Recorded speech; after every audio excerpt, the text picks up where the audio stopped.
Hello, everyone. Welcome back. We have another pretty requested episode today, which is how to set limits with family members where you might be in a toxic dynamic. And joining us today, we have Dr. Caitlin Fang. You may remember her from our trauma episode. Caitlin is a clinical psychologist in private practice. She has lots of experience helping clients set these sorts of limits, and she also has lots of personal experience needing to set these limits. And so we will hear from her both professionally and personally. Welcome, Caitlin. Thanks, Jacqueline. I'm happy to be here. Me too. I forgot to mention that Caitlin is one of our good friends, so we'll be calling you Caitlin instead of Dr. Fang. Yes. Yes. So this is a pretty frequently requested episode, which indicates that a lot of people out there are trying to set limits or consider some of their family members to be toxic. So what kind of dynamics do you see frequently that would require this kind of intervention? Totally. So I think it's really complicated because we have a lot of societal norms and pressures that we are supposed to love our family members no matter what. And so there are a lot of the patients I see, I happen to have a population that struggles with family that have emotion dysregulation. And the most common thing I see is just so much guilt around not being a good daughter, not being a good son, because you're trying to set limits in these really complicated relationships. And so the most common thing I see is this recognition that every time I talk to this person, I don't feel good. I leave feeling attacked and criticized, and just then internalize that and think there must be something wrong with me. Why can't I just handle this? Why can't I tolerate it? Everyone else has this perfect relationship. And so I think there's this complicated dynamic where there are some really problematic things being done by parents, and yet a lot of the kids are taking on the responsibility of trying to have this perfect relationship, or at the very least figure out what is my responsibility to this person who gave birth to me, while they are being actively cruel in some instances. How do I fulfill my values of being a good person? And so it's complicated. Can you give us an example of something like that? I imagine it's hard because, especially with family members, it's they love you, they're trying to, even doing things under the guise of I'm doing this to make you better or to make you grow, or doing this because I love you and I want to be stronger or whatever. But can you give us an example of a situation that you see with patients that can seem like that, but actually are harmful? Totally. I think it would probably be helpful to give some background from my life and why I got into this. So I have a mom who struggles with borderline personality disorder and addiction, and that dynamic is totally there. She loves me so much. She is very sweet and very kind, and also has struggled with suicide throughout my life and with boundaries. And so for me, that dynamic would look like her calling sometimes 80 times a day, calling and calling and calling and calling and being please, where are you? I need you. I'm in so much distress. And then when I would pick up, there would be suicide threats or imminent crisis. And so it was really hard for me to live my own life and to show her love in a way that she could receive. And unless it was 80 times a day, if I would answer once, it would be well, you don't love me enough, and you didn't pick up, and you haven't been there for me. And so it was just constantly feeling I needed to give more of myself than I could, while also honestly, the job of a parent is to be able to let your kid go at some point and to let them live their life and do things on their own. And yet there is this clinging, I want more of you. I want you to focus all of your love and energy on me. And so from the outside, as is the case with a lot of my patients, it's oh, well, that's just a really loving mom, right? Oh, she just so wants to be in contact with you. That's so compassionate. And yet on my end, it felt like emotional hostage, where constantly, unless I was there whenever she needed me, she would try to kill herself, or she would go and drink a lot. And so there would be this constant nervousness around I need to be on call constantly or she's literally going to die. And that is just a really hard thing to live your own life while also trying to be quote unquote good. And so you see that with patients as well, where sometimes it's very similar, where they're just why don't you love me? And the patient will be like, I do. It just isn't in the way that you want. Like, I'm not telling you that I love you 87,000 times a day. Or even if I do, then it's like, well, you don't show it. You didn't invite me to lunch. And you're like, well, you didn't ask me. You didn't tell me you wanted to go to lunch. I'd be happy to go to lunch. But lots of this, like, please, please, please love me without any clear indication of like what it is that the expectation would be. How did you go about managing and then finally overcoming your guilt enough to where you went from, if I don't pick up the phone, I might lose her, to suicide or addiction, to no, I just can't hold this responsibility? Mm-hmm. I actually think, like, for me, it helped to think about the longevity of the relationship. So, like, these are relationships where we're in it for the long haul.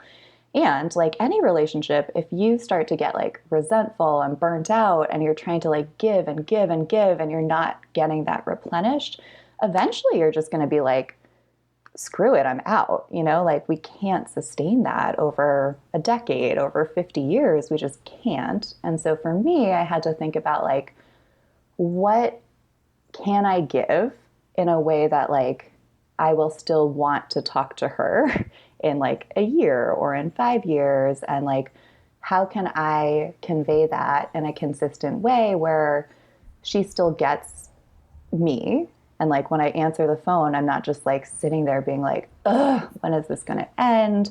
I hate this, but I have to talk to her. Like, is there a potential where I could create a dynamic where when I do talk to her, she actually gets like love and compassion and attention, and that just means like less time. And so for me, it was, okay, like personally, what can I actually give? And that took me a long time to think through, like, is once a week enough? Is once a day manageable? Like, how long is that conversation? Can I give her 5 minutes and be present and engaged? Can I give her an hour and be a little checked out? Like, what is it that I need to feel okay? And then like, holy crap, guys, like years of trying to instigate that, like figuring out the boundary is one thing, and that can be really painful and hard, but then like communicating that in a way that it is heard and following through even when she is escalating and being like, you didn't call me, now I'm going to take all these pills. It's like, whew, man, it is really hard to kind of like play that emotional chicken game and be able to look in the mirror and be like, okay, you are doing the right thing. You are doing the thing that is good, even though it's really hard.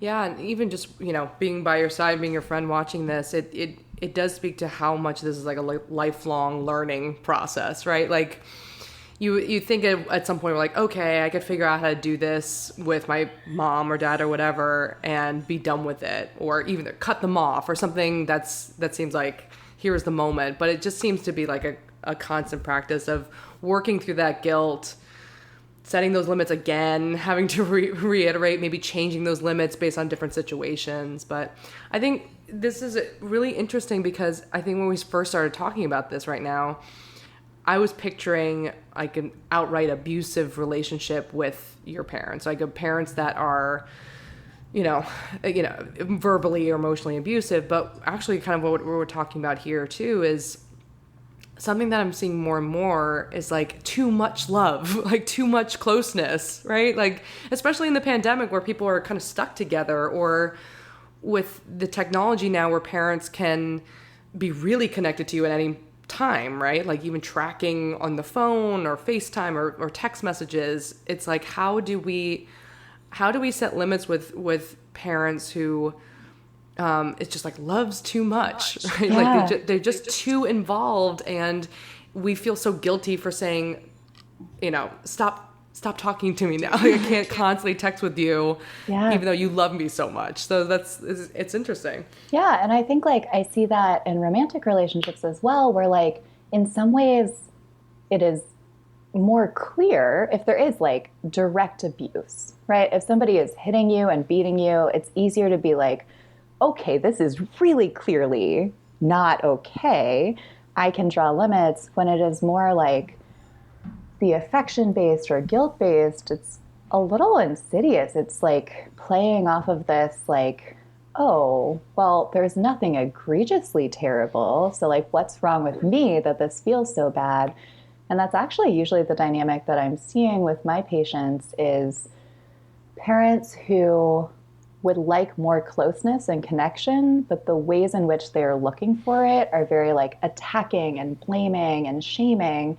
And they're based on like guilting that person. Like, if you loved me, then you would be doing all of these things and you're not. And like this bar that the person just like tries and tries and is like, maybe I can reach it. And yet, like, it's never enough. Like, no matter how much you are giving, you're just not meeting whatever bar there is because there isn't one. That person just like isn't able to feel and recognize love, and that is tricky. And then I obviously do have some people where it's just like, oh no, that person is really mean to you. Like that's really mean. And people who have just gotten used to that and are like, no, no, no, they don't mean it like that. And you're like, they may not. And like, that's still really mean. If anyone else said that to you, you'd be like, well, of course I'm not going to be friends with that person. But when it's family, it's harder to say like, they're dead to me because, you know, they call me a slut every time I talk to them. Well, So sad. it's bad. Do you see, so I know this episode is sort of focused on how to set these limits, but one thing I've seen clinically is that patients in this dynamic there's reverberating effects. So they may struggle to, this is my very limited sample, so I want to pass the ball to you and see like what you've seen, but struggle to be confrontational with other people, struggle to define their own desires and values and needs because they're constantly catering to somebody else, and they've gotten used to throughout childhood and adulthood, been used to putting themselves second to the guilt trip that they're under. Do you see things like that? Oh, absolutely. And this feels like an odd thing to say because it's a positive judgment, but like most of the folks who are coming to me for this are like some of the most lovely humans that like I have ever encountered. And the thing that they struggle with is the like being able to trust yourself, because if you're doing good in the way that you think, like, I am being a good person, and the person whose opinion you hold in high regard is constantly telling you, like, no, you're terrible at this. You are not doing enough. This is not good enough. This will never be enough. Then you start to be like, wait, am I good? Like, am I doing the thing? And it's really hard to learn, like, their reaction cannot be the basis of like whether or not you are doing the thing, because you can do all of the things and still not get the reaction you want. It is this like constant effort of like, okay, what is the behavior that will make me know like I am being a good daughter? And then even if the parent is like, no, you're a horrible daughter, having to like hold that in your mind that like, no, I'm calling every single day. I am like sending the Mother's Day thing. I am like doing the behaviors that make me feel good about myself. But it has this pervasive impact where you're so used to doing all the things and trying to like be good and constantly doubting so you can find other relationships where it's confirmed, like other romantic partners or friends where you like do all the things and they're like more and more and more, and you're used to it. So you don't recognize like, uh-oh, this is problematic across the board. Or like sometimes you find that there are like lovely supportive partnerships, and it's the act of learning like, how can I rely on this person and like give up some of that, like I have to constantly be perfect or everyone's going to explode, and actually be able to like breathe and accept love in those relationships. Oof. You're hitting close to home for me. This is something. I'm like, yep. I resonate with all of those things. Yeah. Mission accomplished. Yeah, I mean, we talked about this where my mom has struggled with addiction, and I think also, at least from my experience, I don't know if this is with, all the situations we're talking about, but it's when, my mom, for example, she was looking for love or something from me to fill a void that she was feeling, like not feeling love from her family or whatever. And so it's just this insatiable need that I can never fill. But what that looked like was what you're talking about, where it's like, love me. And when I was trying to show it, it would never feel enough. So I felt like I was the one rejecting or the one in power, but yet I felt totally disempowered, right? And then it plays out in my romantic relationships where I constantly feel like I'm not enough, or when I try to do all the things to try to compensate. And so we are getting deep to my truth. So this is feeling interesting. It's real. It is so real. And the it's so guilt, common. right? It's the guilt feeling that I feel driven by guilt a lot of the time, where it's like, I'm not doing enough. Oh no, that person doesn't feel loved, or I'm not good enough. I haven't done enough. And the hard part is, like, not to get too nerdy about emotions, but the function of guilt is to tell you, like, are you violating your own personal values? And so if you were, like, going and screaming at people, or like never showing any care and doing a bunch of things, then guilt would be totally appropriate. Is your signal like, hey, you're not doing a great job, maybe do better? The problem is when that gets hijacked by somebody else who is telling you, like, you're doing bad, you're not doing enough, and you internalize that.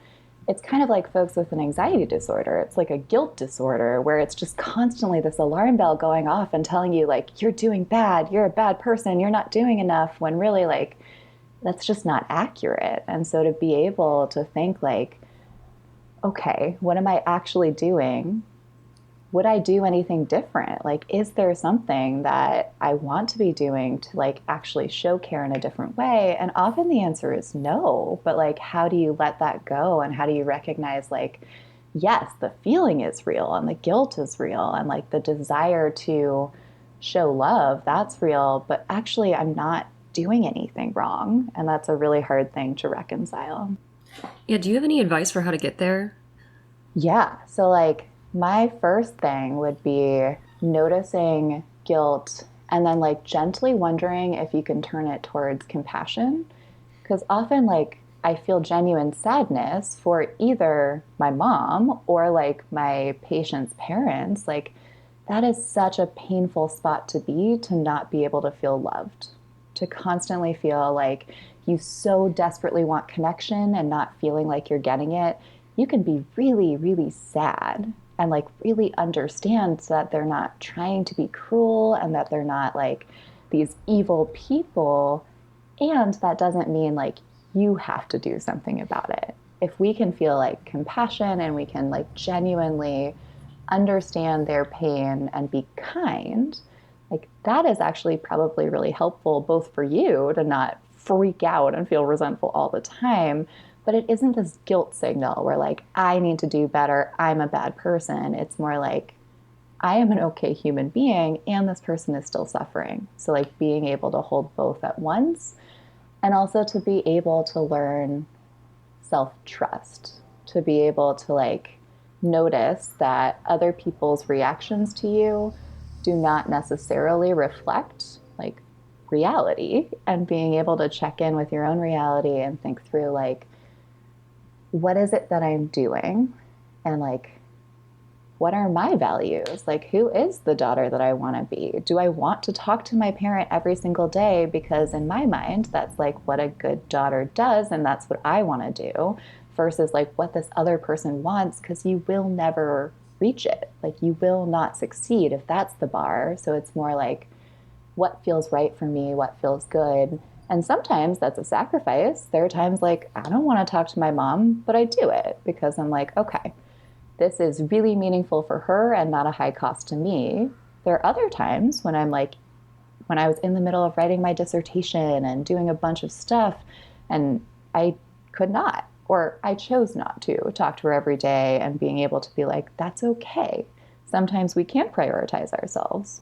It's interesting too, thinking about the way you're framing it is based on, like, being aware of your own feelings and your own reactions to it, because I'm sure a lot of people in this situation would kind of want to know, how many times a day is it normal to talk to your mom? Or when am I screwing up versus, like, when am I being a bad daughter versus not? And I'm sure that people swing in different directions, right? Kind of acquiescing to the million calls a day, or then just yelling and then cutting off the parent or family member or whatever. But so we want to hear those hard and fast rules of X amount of times a day, or this is exactly how we behave that would be good. But it's not about that, right? It's about like paying attention to those signals inside and saying, like, I'm feeling guilty all the time, or I'm feeling guilty and then resentful and then back to guilt again.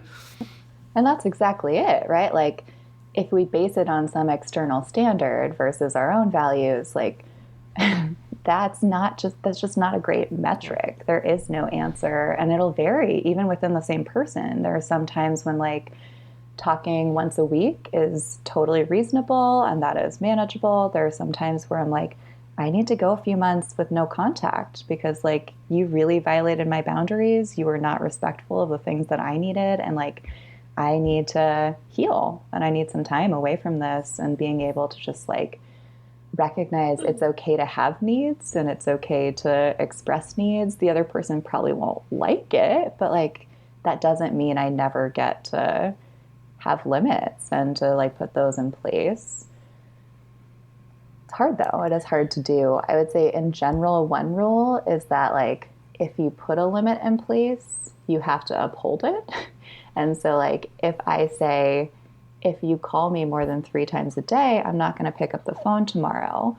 And then, like, even one time I pick up the phone tomorrow, she learns, like, oh, well, I can't trust her limit, so I'm just going to violate it over and over and over again, and I'm just going to keep calling, and one of these times maybe she'll pick up, you know? So, like, being able to clarify in advance what feels reasonable and what you know you can stick to, and, like, start there and, like, have that in place before you try. Like, I would never say, like, if you threaten suicide one more time, I'm never talking to you again, because, like, that's not true. At some point, I will probably talk to her again. And so it's like, it just loses credibility and becomes meaningless if you keep being like, I'm not going to do this, and then you do it. It really has to be like, if you do that, I'm not going to call you back for 24 hours, or I'm going to call the cops and send them to your house and still not talk to you. Like, you will not get the thing you want. And that doesn't mean I'm never going to talk to you again or I hate you. Yeah, one thing I noticed with patients in these situations is they start looking to me to give them permission to set limits, or it would be questions of, well, is it normal to do X, Y, and Z? So I think a lot of this work is, like, building up the patient or the person in this situation to say, actually, I can rely on myself to know or to decide what's normal and what's healthy. Yeah. Yeah. Absolutely. And, like, in case you need a doctor's permission, I give all of you permission to listen to your own limits and to think through, like, what do I need in relationships? And if something is really harmful to you, it is okay, regardless of who that person is, to take space and to take distance and to end that relationship if you need to. It's complicated, and there's a lot to juggle with, like, expectations in society and how to, like, manage that decision. And, like, that's always okay. That is a choice that we all get to make. Yeah. And so I like the tip of setting limits that are reasonable and actually something you could follow through and really sticking to them. And I think that the times, what's hard about that for me when I do that with my mom or other people is people start to, my mom or someone will start to ramp up. You know, when I don't talk to her for the day after, she will get really mad and start to say, like, oh, you're really hurting me. Like, the kind of the emotions kind of get more intense. So you're even more likely to kind of give up that limit and just be like, okay, fine, I'll talk to her because I'm really scared that she's going to do something. But I think what you're saying is, like, writing that out, setting those limits. And then for me, I keep in mind that if I really let my limits go over and over again, I'll build up resentment. And then by the time I do talk to her, I'm going to be short. I'm going to be mean.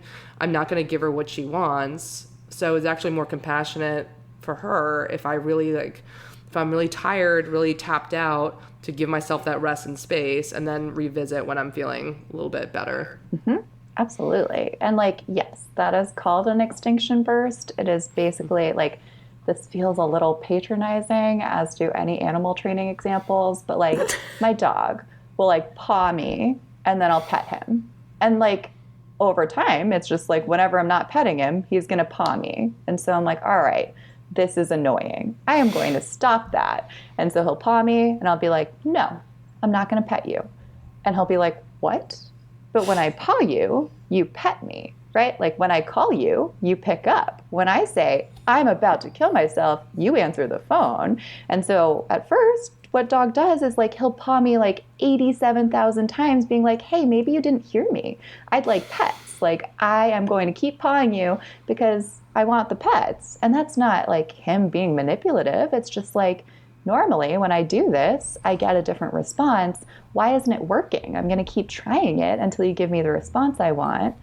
If like over time, I never pet him in response to that, eventually it's like, oh, it doesn't matter how many times I paw, I am not going to get the response I want and the behavior dies down. But at first, and I think we perceive it as manipulation, but it just is like, normally when I do this behavior, I get the response I want. Why isn't it happening?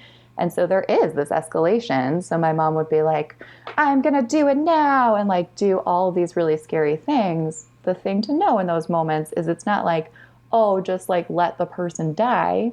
You can call 911. You can like send the cops to their house.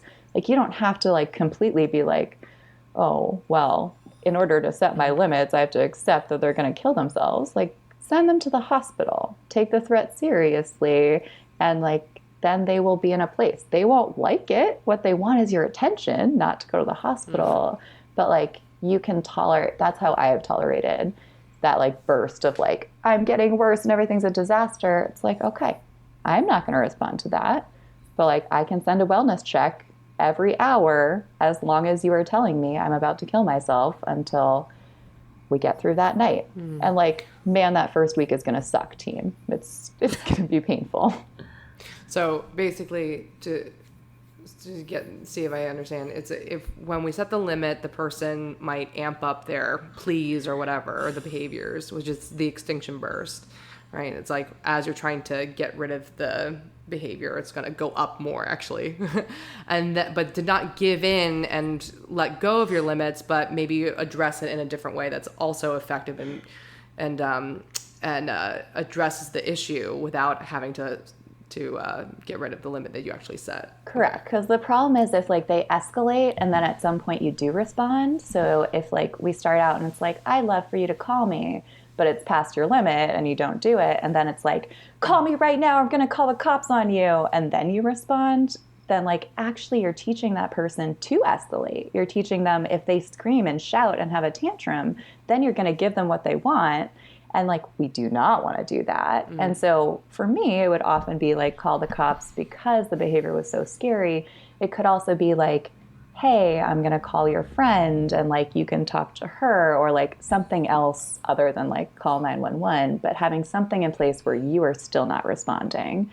And in an ideal world, this almost never happens for me or my patients, but you would talk about all of this beforehand with the person and be like, I love you so much. And like right now, I am trying and trying and trying, and I'm getting exhausted. And like, I want to be able to show up for you. I want a good relationship with you. In order to do that, I need like less frequency. I need us to talk once a week. And I promise I will like give you all of my attention and I will always show up. But like outside of that, I can't talk. That's going to be really hard for you. So like, can we think through how you can remind yourself in moments when I'm not answering the phone that it's not because I don't love you, it's because I'm actually trying to work on the relationship and preserve it. Like in those moments, who else can you call? Like in an ideal world, you could talk about this before it's happening versus just like waiting until the extinction burst happens. Sometimes that's not possible, or sometimes it's like, yeah, totally, I agree. And then they forget about it. But it is nice to the extent that you can actually explain, this is what I'm doing, this is for the sake of the relationship, like what would work for you? Are there ways that I can remind you, like, hey, you've called me 60 times, I'm not going to respond anymore, that don't feel like garbage. Okay, so another type of relationship I wanted to ask you about, I know this is something you've also experienced, are parents who don't respect the boundaries of the kind of the parent-child relationship. So they might divulge too much. Maybe they'll tell you about their romantic challenges with your father or their sex life, or, you know, just something you don't feel comfortable hearing or listening to. What is that dynamic like? And then how do you set boundaries there? Oh, team, it's not fun. I am, Team. yes, all of the things that I wish I could unhear and never can. Oof, could write a book about that. I think the principles are really similar, right? So it's noticing signals that your limits are violated. And so like when you hear that information, at least for me, I have this visceral like, oh, no, like this is not right. And so being able to recognize that in yourself, whether that's like somebody is calling too much or somebody is sharing too much or like this is just not an appropriate thing. First is like actually mindfulness and awareness of like, I am having a reaction to this. And then the tendency for folks with like chronic invalidation or parents who have challenges with boundaries is like the kid then questions themselves. They're like, what's wrong with me that I don't like this? Like they're trying to be open and fun and like this should be okay.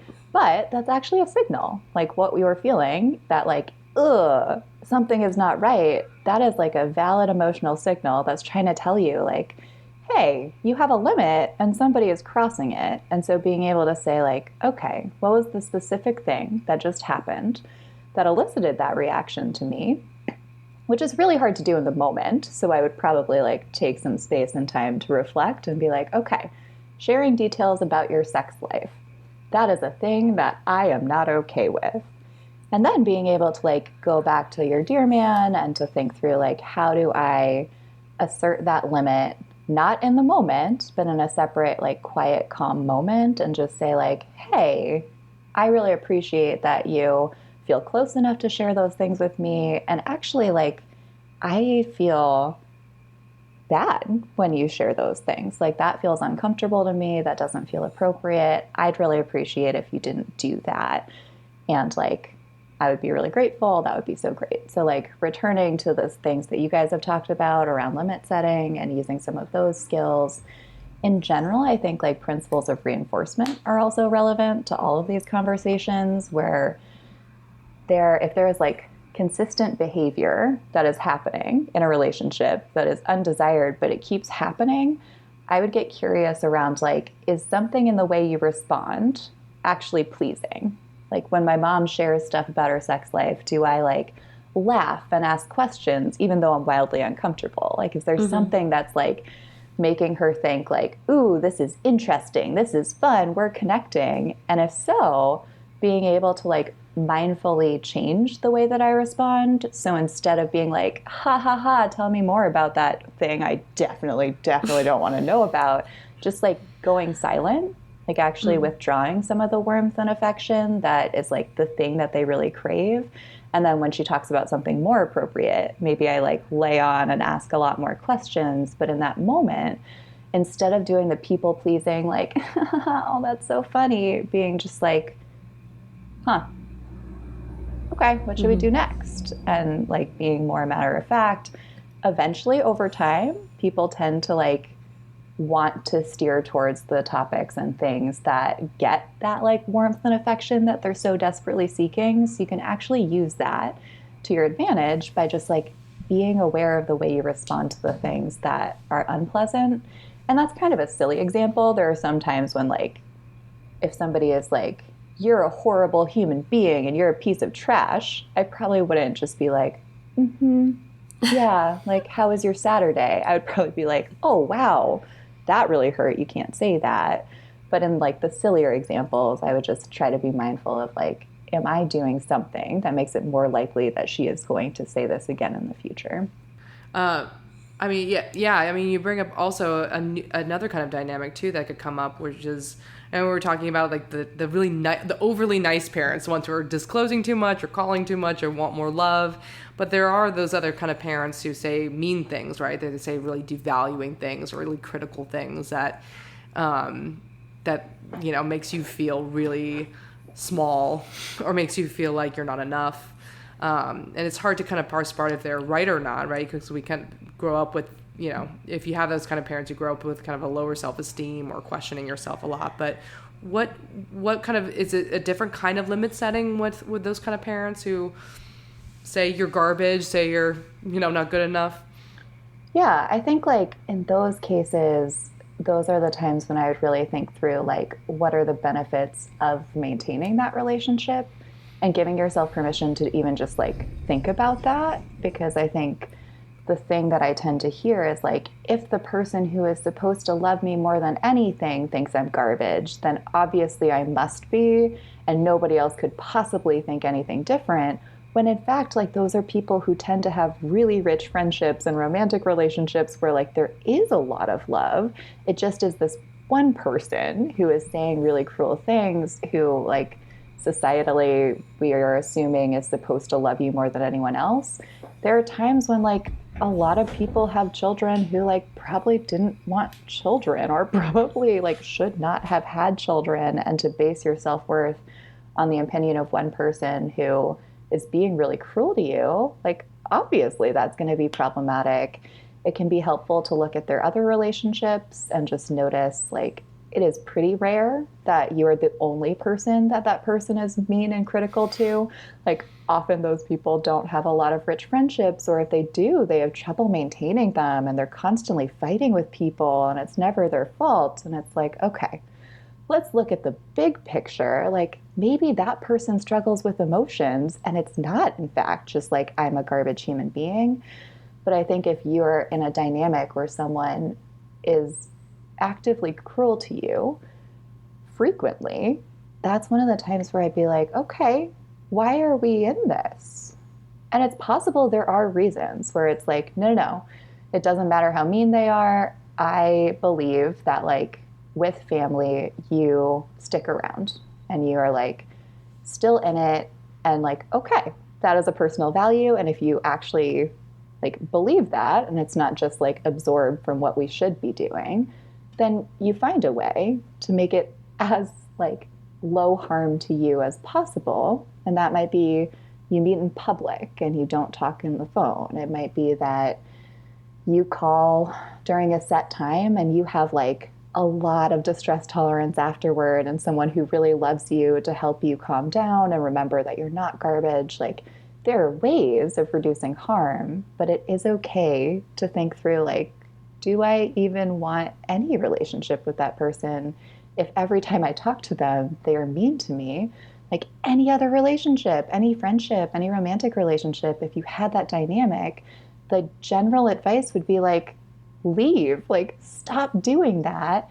And for some reason, when it's a parent dynamic, we don't get that feedback as much. Like people are like, oh, but they're your mom and they love you.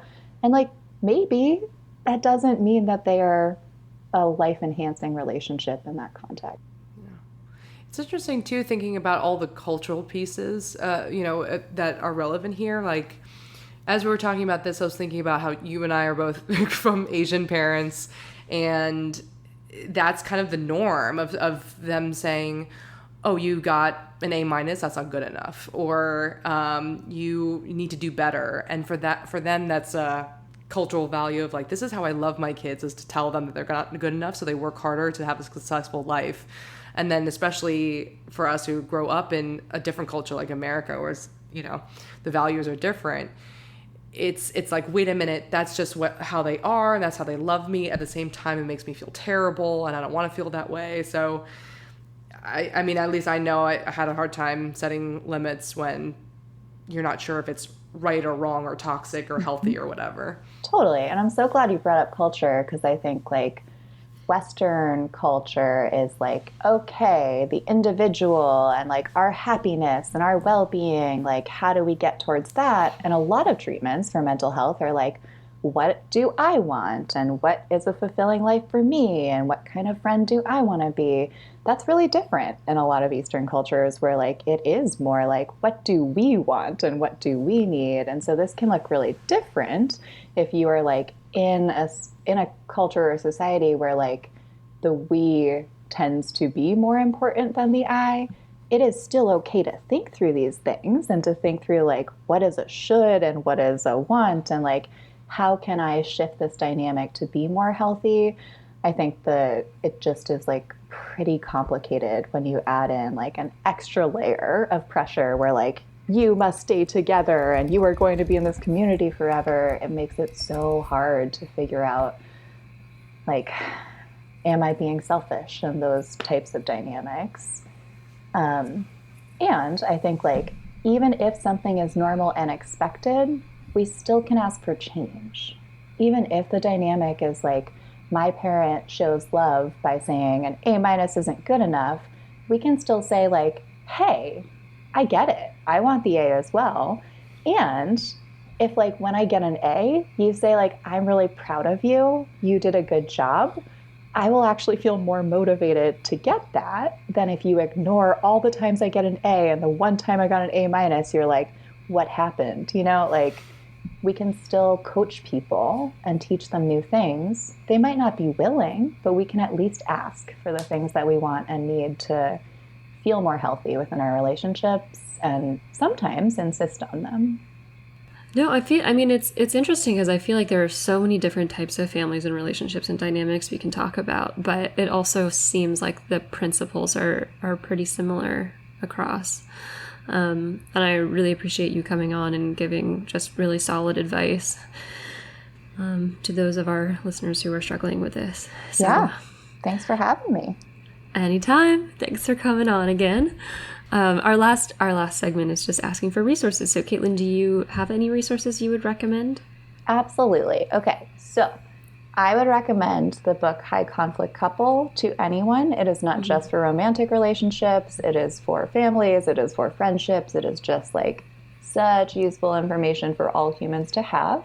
If you are interested in more on like behaviorism and reinforcement, Don't Shoot the Dog is a really good resource. It is a very simple read. You can read it in like a night or a weekend, but the principles are really, really solid on like how we impact the behavior in our environment.